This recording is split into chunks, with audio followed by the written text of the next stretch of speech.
하나님의 말씀 마가복음 4장 35절에서 41절까지의 말씀을 같이 보도록 하겠습니다. 그날 저물 때에 제자들에게 이르시되 우리가 저편으로 건너가자 하시니 그들이 무리를 떠나 예수를 배에 계신 그대로 모시고 가매 다른 배들도 함께 하더니 큰 강풍이 일어나며 물결이 배에 부딪혀 들어와 배에 가득하게 되었더라. 예수께서는 고문에서 베개를 베고 주무시더니 제자들이 깨우며 이르되 선생님이여 우리가 죽게 된 것을 돌보지 아니하시나이까 하니 예수께서 깨어 바람을 꾸짖으시며 바다더러 이르시되 잠잠하라 고요하라 하시니 바람이 그치고 아주 잔잔하여지더라.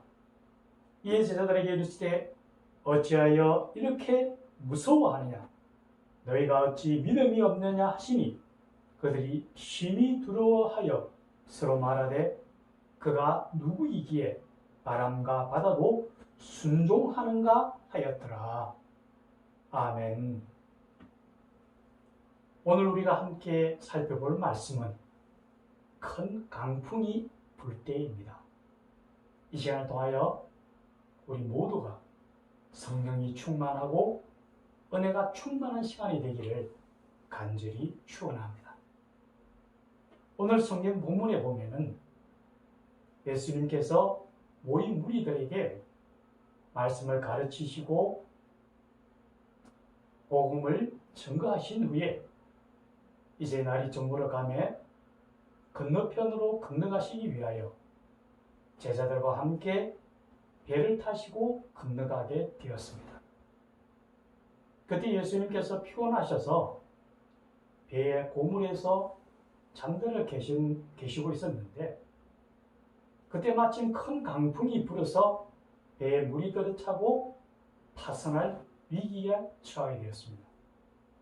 그래서 제자들이 크게 무서워하면서 예수님에게 외쳐드립니다. 선생님이여 우리가 죽게 된 것을 돌보지 아니하시나이까. 그러자 예수님께서 잠에서 깨어 바다를 꾸짖으십니다. 잠잠하라 고요하라. 그러자 바람이 그치고 바다가 잔잔하여지는 모습을 보게 됩니다.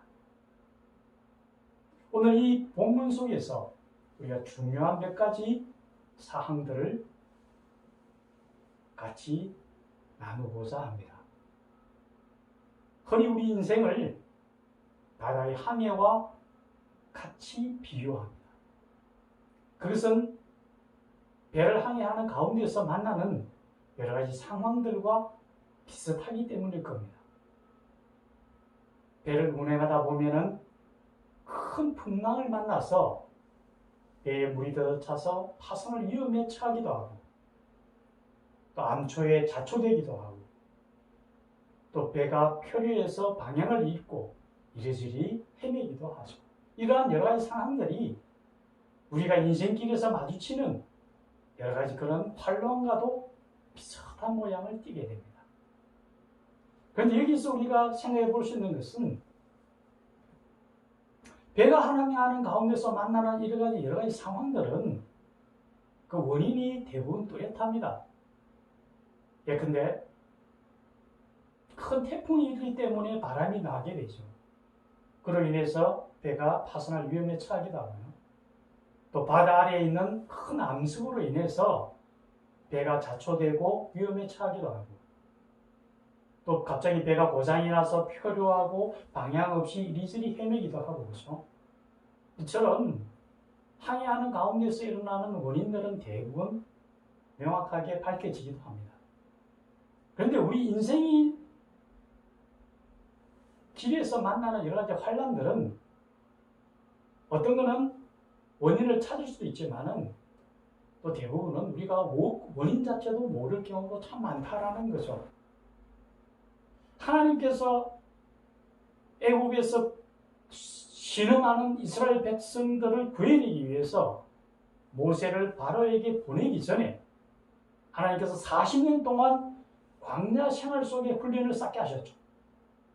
이처럼 하나님으로부터는 연단의 과정을 통해서 우리에게 오는 경우도 있고, 또 아담과 하와가 하나님께 불순종을 함으로 해서 에덴 동산에 쫓겨나서 이 땅에 가시와 엉겅퀴가 있는 이 땅에서 힘든 삶을 살 수 있는 것처럼 하나님 앞에 범죄함으로 인하여 징계를 받음으로 우리가 당하는 환난도 있을 겁니다.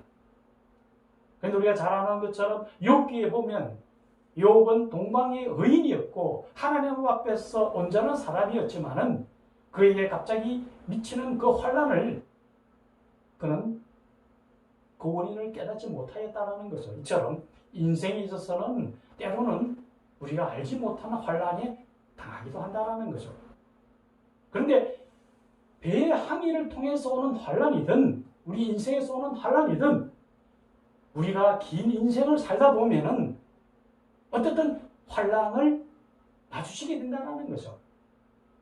오늘 성경 본문에 보면은 그 환난을 당한 제자들이 탔던 배에는 예수님도 계셨다라는 거죠. 온 우주 만물의 창조주이시며 만물의 근원이신 하나님이신 예수님이 계신 배에도 큰 풍랑이 일고 파선할 위험에 처했다는 것을 바라볼 때에 피조물인 우리가 살아가는 인생 항로에서 어쩌면은 우리가 마주치는 그런 환난들은 당연하게 받아들여야 되지 않을까라는 거죠. 우리가 어떤 환난에 처했을 때에 우리는 왜 내게 이런 일이 일어날까라고 생각할 경우가 많습니다. 근데 우리가 기억해야 될 것은 이런 환난들의 이 큰 풍랑들이 특별하거나 이상한 것이 아니라 우리 인생에서 우리가 당연히 마주칠 수 있는 그런 상황이라는 것으로 우리가 받아들여야 된다는 거죠. 그렇다면 우리가 이런 인생길에서 만나는 이 환난에 대해서 우리가 어떻게 대처해야 할 건가에 대해서 우리가 살펴봐야 됩니다. 오늘 성경 본문에 보면은 이 배가 파선할 위기에 처했을 때 제자들은 두 가지 행동을 보여주고 있습니다. 하나는 먼저 무서워서 벌벌 떠는 겁니다. 또 하나는 예수님을 깨웁니다. 선생님, 우리가 죽게 된 것을 돌보지 않으셨습니까? 라고 주님을 깨웁니다. 한 가지 행위는 올바른 행동이었지만 한 가지는 아쉬운 행동이었습니다. 우리가 아는 것처럼 무서워 벌벌 떠는 행동에 대해서 예수님은 그렇게 말씀하십니다. 내가 어떻게 그렇게 두려워하느냐? 내가 어찌 그리 믿음이 없느냐고 말씀하십니다. 만약에 우리가 그런 환난에 빠진다 하도 우리 삶 속에서도 마찬가지일 겁니다. 우리도 또한 먼저 두려움부터 느끼는 것이 대부분 우리가 아닐까요? 저도 마찬가지입니다. 어떤 큰 환난이 저에게 닥쳤을 때에 먼저 느끼는 것이 두려움입니다. 그렇죠? 근데 주님은 우리에게 말씀합니다. 내가 어떻게 그렇게 믿음이 없느냐? 그것은 바로 우리의 믿음에 대한 부분입니다. 만약에 이 제자들이 두려워하지 않고 예수님께 주님, 지금 우리가 이 태풍을 만나서 큰 위험에 빠졌습니다. 주님, 이 환난에서 우리를 구해 주십시오라고 주님께 말씀드렸다면 그들의 큰 믿음이 칭찬을 받았을 거고 주께서 그 환난을 벗어나게 하셨을 겁니다. 우리가 알아야 될 것은 우리가 무서워 떠는 것이 아니라 어떻게 그 방법을 주님 앞에 가져가느냐의 문제입니다. 또 한 가지 우리가 생각해야 될 것은 세상 속에 살아보면 큰 환난이 있거나 무엇이 있으면 반드시 징조가 있다는 걸 우리가 알게 됩니다. 성경에 보면 그런 말씀이 있습니다. 무화과 나무 잎이 연하여지고 잎이 무성해지면은 너희가 여름이 온 줄을 알거니와 라고 말씀하십니다. 우리가 인생에 살다 보면은 참 그런 어떤 일이 일어나기 전에 반드시 그런 예후가 있게 된다는 거죠. 저녁에 노을이 붉게 물들면 그 다음날 날씨가 맑다라고도 이야기하지 않습니까? 모든 것은 어떤 징조가 이루어지게 된다는 거죠. 한 예로 우리가 생각해 볼 수 있습니다. 1912년 영국을 떠나서 미국으로 향하는 엄청나게 화려하고 거대하고 안전한 배 한 척이 있었습니다. 그 배는 바로 타이타닉호였습니다. 그 당시에 신문에서 이야기하기를 이 배는 향후 100년 동안 절대로 침몰하지 않을 세상에서 가장 안전하다라고 평가를 받았습니다. 그런데 출항한 지 얼마 안 돼서 위에서 내려오는 빙산에 부딪혀서 이 배는 산산조각 침몰되었습니다. 그 침몰로 인해서 1,500명이 넘는 인원이 수장되었습니다. 그런데 놀라운 것은 그 빙산에 부딪히기 전에 여러 차례에 걸쳐서 전보를 받았다는 것은 선장입니다. 그 내용은 지금 위에서 빙산이 내려오고 있으니 조심하라는 경고였습니다. 그런데 이 선장은 설마 이 큰 배가, 이 안전한 배가 빙산점이야 라고 아무렇지도 않게 여겼다는 거죠. 그 경고를 무시함으로 인해서 그 배는 침몰되고 말았습니다. 하나님께서 우리에게 어떤 것을 상황을 부여하실 때에도 우리는 그 전에 반드시 어떤 일들이 징조가 있다라는 거예요. 예를 들어 보면 우리 몸이 우리가 어떤 큰 암에 걸린다라고 봤을 때에도 결과적으로 암이라는 것이 바로 하루아침에 일어나는 게 아닙니다. 우리 몸에 조금씩 항상 신호를 보내줍니다. 우리가 그것을 무시할 때에 큰 환란을 우리가 당하게 되는 거죠. 만약에 이 선장이 그 경고를 받아들고 항로를 변경했다면 그 배는 무사했을 겁니다. 우리가 인생의 항로길에서 우리에게 오는 그런 경고에 대해서 우리는 주의를 기울여야 된다는 거죠. 이제는 항로를 바꿔야 된다. 잘못되었다면 우리가 인생에 있어 길에서 잘못된 길을 들었었다면 그 길에서 돌아서서 바른 방향으로 나아가도록 길을 돌려야 된다는 거죠. 지금 우리가 인생에 살아오면서 저도 그렇게 느낍니다. 어느 순간에 멈춰서 길을 변경해야 될 것인가? 분명히 하나님께서는 우리에게 경고를 주신다라는 거죠. 그 경고를 따라서 길을 바꾸어야 된다라는 거죠.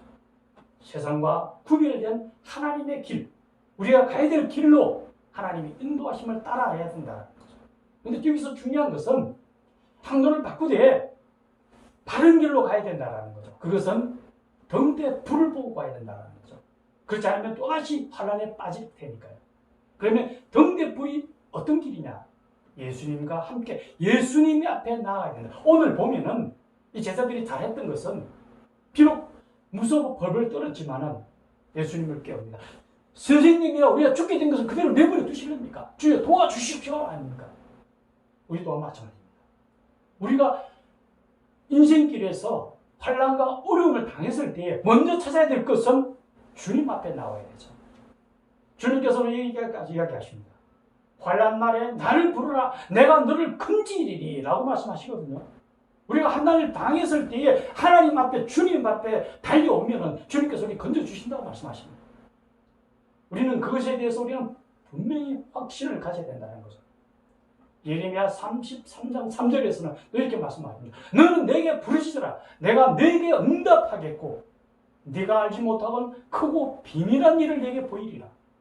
하나님께서 우리에게 보여주시겠다는 그 응답을 우리는 믿고 나가야 된다는 거죠. 주께서 꾸짖으시니까 바다도 잔잔해지고 바람이 거쳤더라라고 말씀하지 않습니다. 인생의 모든 문제 주님이 해결하신다는 거죠. 우리가 환난을 당할 때 하나님께서 그 길을 내주신다는 거죠. 주님께서 우리에게 말씀하십니다.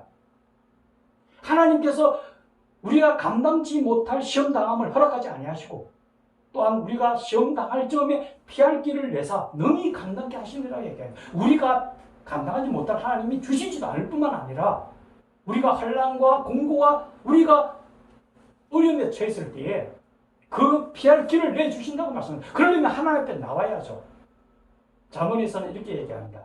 여호와를 경외함이 지혜의 근본이라고 얘기합니다. 우주 만물을 창조하시고 조성하시는 하나님, 이 우주 만물을 다스리시는 하나님께서 우리에게 나갈 길과 피할 길을 내어주신다라는 거죠. 우리는 조금만 문제가 부딪히면은 세상 속에서 그 해답을 찾고자 합니다. 이제는 그 속에서 찾을 것이 아니라 우리 인생을 돌아보면 전 분명히 느낍니다. 해답을 찾지 못한 이 세상 속에서 유일한 답은 주님으로부터 온다는 거예요. 주님 앞에 나와 기도하며 말씀을 묵상하며 그 안에 하나님의 뜻을 분별할 때에 하나님께서 우리에게 나아갈 길과 피할 길을 내주신다는 걸 알아야 됩니다. 오늘 풍랑을 당한 이 제자들이 주님을 깨우며 주님께 매달릴 때에 바다가 잔잔해지고 고요해지며 그 환란을 벗어난 것처럼 우리 또한 인생길에 만나는 모든 문제들 주님 앞에 내어놓으시기 바랍니다. 저나 어르신들이나 살아오면서 분명한 그런 부분들을 우리 삶을 통하여 간증해 왔을 겁니다. 이제 그런 부분에서 우리는 확신을 갖습니다. 우리가 주어진 모든 일들 마지막 순간까지 주의 뜻을 붙들며 성리하며 살아가는 주님의 자녀들이 되기를 예수님의 이름으로 축원합니다. 같이 기도드리겠습니다.